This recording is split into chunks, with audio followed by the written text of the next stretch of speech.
waiting all year and soup season is finally here. Today I'm sharing my favorite dirt cheap, budget-friendly soups. Each week I choose 3 meals based off what I already have in my pantry. And I always try and make one vegetarian. It's part of my strategy that keeps my grocery spending for my family of 5 really low. And these soups fit into that process flawlessly. From beans to potatoes, these soups fit the season, your budget, and your taste buds perfectly. We're going to start off with a squash soup that does happen to be vegan, but don't be worried. It's absolutely delicious and it just happens to turn out that way. You want to start by peeling and cutting a butternut squash into about 1-inch cubes. You're going to get about 8 cups from this, and I am seeding it as well. And I'm just going to put those on a pan and cover and toss with some olive oil, salt, and pepper. I'm also cutting up 1 onion at the same time and 2 cloves of garlic. We've got everything ready. I'm going to pop that squash in the oven at 400 degrees and roast until tender for about 30 minutes. In a Dutch oven, you want to heat 1 tablespoon of oil over medium heat and then add your onion. Cook and stir for about 5 to 7 minutes. You do want to kind of wait to do this until the end of the roasting time on that squash. And then you want to add in 1 tablespoon of ginger, that 2 cloves of fresh minced garlic. And if you don't have fresh, you can always use dried. I have gotten in the habit of buying a ginger root and then just keeping it in the freezer, and that makes it nice and easy when I have a recipe like this. You also want to add in a 1/2 teaspoon of ground cumin and 1 teaspoon of ground turmeric. And then you're just going to saute this for about a minute until fragrant. At this point, your squash should be done roasting, so just go ahead and add that to the pan, as well as 1 can of canned pumpkin. You just want the plain pumpkin, not like the pumpkin pie or anything like that, just pure pumpkin. And 32 ounces or 4 cups of vegetable broth, or you could totally use chicken bouillon here. So that would make it not, quote, vegan, but you can use any type of broth that you have. And if you're in a bind, you can always just use water and salt. Bring this up to a boil, then reduce your heat and simmer uncovered for 15 to 20 minutes. At this point, you want to add in 1 can of coconut milk and then cook for just about 5 minutes longer. Now, I'm going to go right in with an immersion blender after that 5 minutes is up and just mix everything together and make sure that is well processed. If you're going to use, you can actually use like a blender on the side or even like a Magic Bullet or a NutriBullet. You do want to let the soup cool just a little bit if you're going to do it that way, because you just don't want to be handling it if it's extremely hot. But you just want to make sure that everything is super smooth. This comes out so creamy, so delicious, and it's so incredibly healthy, but it just feels so rich for a delicious fall soup. Something that goes perfectly with soup is crusty bread. And if you follow me for a while, you may have seen me creating sourdough breads in my past, and I really believe in the nutritional benefits of sourdough. But as my kids have grown and things have just gotten busier in my life, we've got soccer, some sort of concert, some sort of club, feels like every week or every night. And I'm sure if you're a mom, you understand how this feels. So spending hours making bread is just not on the agenda, but I still really wanted to have sourdough, right? That's why I was so excited to be partnering with Wild Grain in today's video. Wild Grain is the first bake from frozen subscription box for sourdough breads, artisanal pastries, and fresh pastas. Wild Grain partners with small bakers and pasta makers across the country to keep the tradition of artisanal and nutritious food alive. So I recently made up some of this butternut squash soup, and nothing pairs better but some crusty sourdough bread. With Wild Grain, I was able to cook some up in less than 25 minutes, which makes it perfect for busy moms. And a great thing about Wild Grain is it's shipped right to your door, so you don't have to worry about buying things at the grocery store. It's one less thing to even think about. In my most recent box, I got my 4 free croissants, so delicious, 4 slow fermented ciabatta sandwich rolls, double chocolate chunk cookies, and I had to try these like within the day, and they were so delicious. One of the best cookies I have ever had. I also got the cranberry orange biscuits, and this is part of the seasonal specials right now. I also see pumpkin cinnamon biscuits on there. I don't know if it's still there when you're watching this, but oh my gosh, those look so good. And then I also got the traditional sourdough loaf, and that's what I used with the soup. And then you can also get fresh pasta. So I got some fresh pasta and some fresh frozen fettuccine. And this is great because it's that fresh, delicious pasta, but it goes right in your freezer. Wild Grain uses a slow fermentation process that can be easier on your belly, more nutritious, richer in nutrients and antioxidants, and can help lower blood sugar spikes.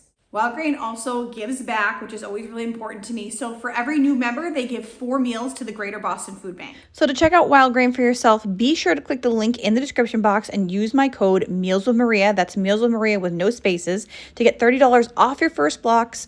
Plus, you're going to get free croissants in every box. Yes, you heard that right. Free croissants. Run! And now that you have bread, you're certainly going to need more soup recipes. This is a slow cooker black bean soup.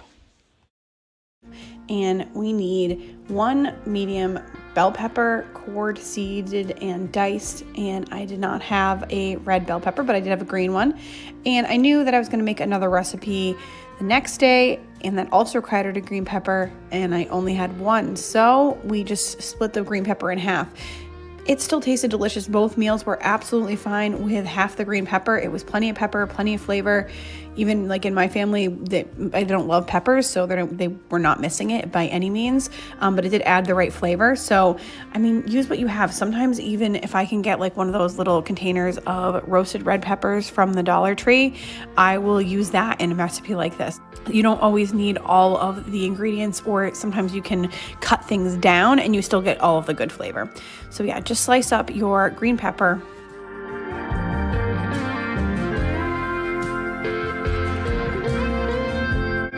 And then you're going to want 1 medium onion diced. And I just talked about onions in my $10 or less video, and I will post that below in the description box if you haven't watched it yet. But basically, onions are an amazing budget-friendly thing to keep on hand. You can find pounds of them for like $1.99, and they pretty much give flavor to everything. Now, if you don't have onions or you don't have money for onions, then it's absolutely fine to just buy onion powder and use that instead. And meals like this, I have often substituted garlic powder or onion powder, and it turned out absolutely delicious. So just your choice whether you want to buy the fresh, or if you have the powder on hand already and you are really on a tight budget, go ahead and use the onion powder and it will still taste delicious.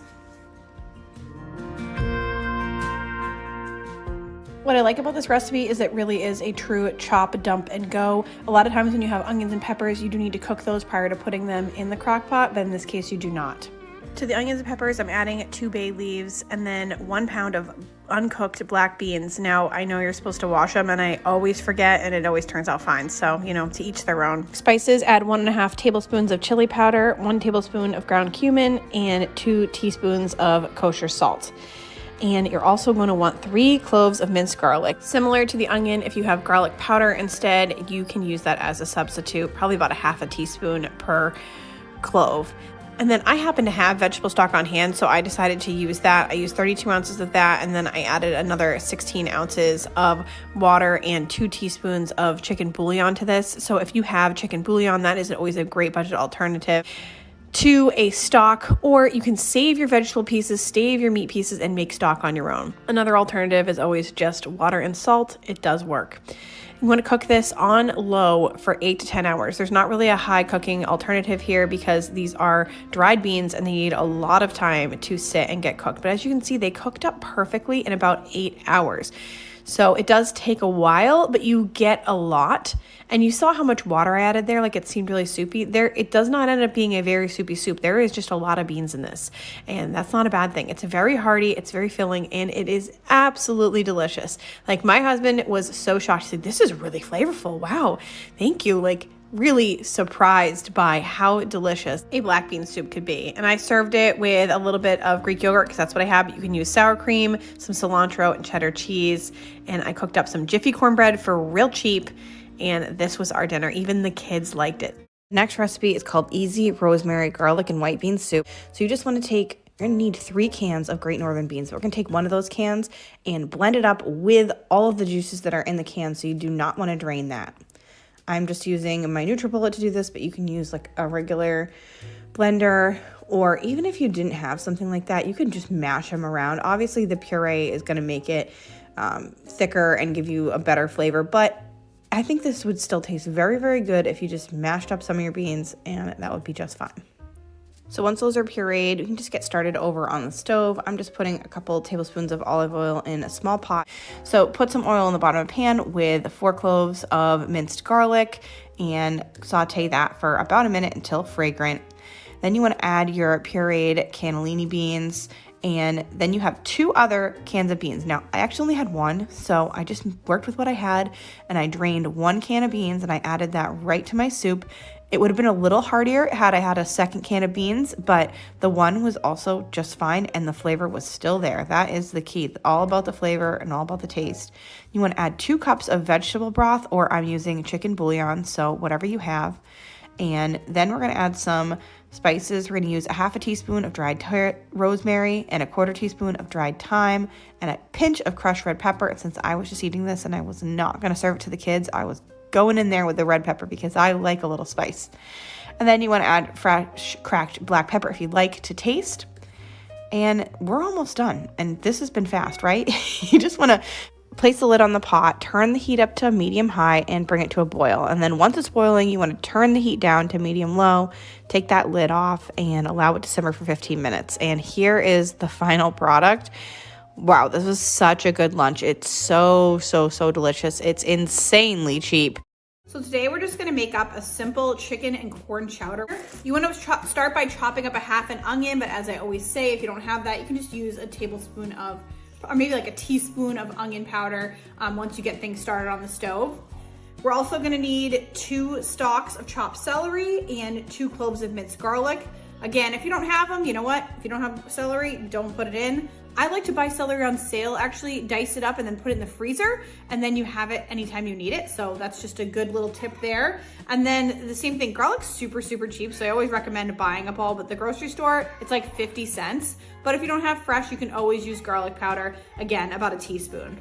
So you want to start by sauteing 6 slices of sliced up bacon. I like to actually cut mine with kitchen shears, and you want to saute those until they're completely crispy. And then we can add in the onion and the celery if you're using it. Give that a good saute for about 5 minutes. You want to make sure that it's soft. To that, you want to add a 1/4 cup of flour, and we're just going to keep stirring that while it's cooking and make sure it doesn't burn to the bottom of the pan, maybe a minute maximum. And then you can add in those 2 cloves of garlic and kind of mix that in. The next addition is chicken broth, about 4 cups, and you can use chicken bouillon here. I wish I had defrosted mine because I have some in the freezer, but I just didn't think about it ahead of time, so I had a container that I had bought on clearance. Either way, it's fine. You can always also, like in this situation, if you don't have either, go ahead and use some water and salt and it will still be okay. Whatever works for you, go ahead and do it. You want a can of corn, or you can use frozen corn or fresh corn. I just drained a can of corn because it's super cheap. And then to that, you're gonna add a cup of heavy cream, or you could use like half and half, or I've even in this case sometimes swapped out like milk or almond milk, and it usually turns out fine. Sometimes if you do like a milk instead of like a heavy cream, you can actually just put in like a little bit of potato flakes, like the instant potatoes, or you could even just use a little bit more flour to kind of thicken it up. For seasonings, you just want to add about 3/4 of a teaspoon of Italian seasoning and then a pinch of cayenne pepper if you'd like.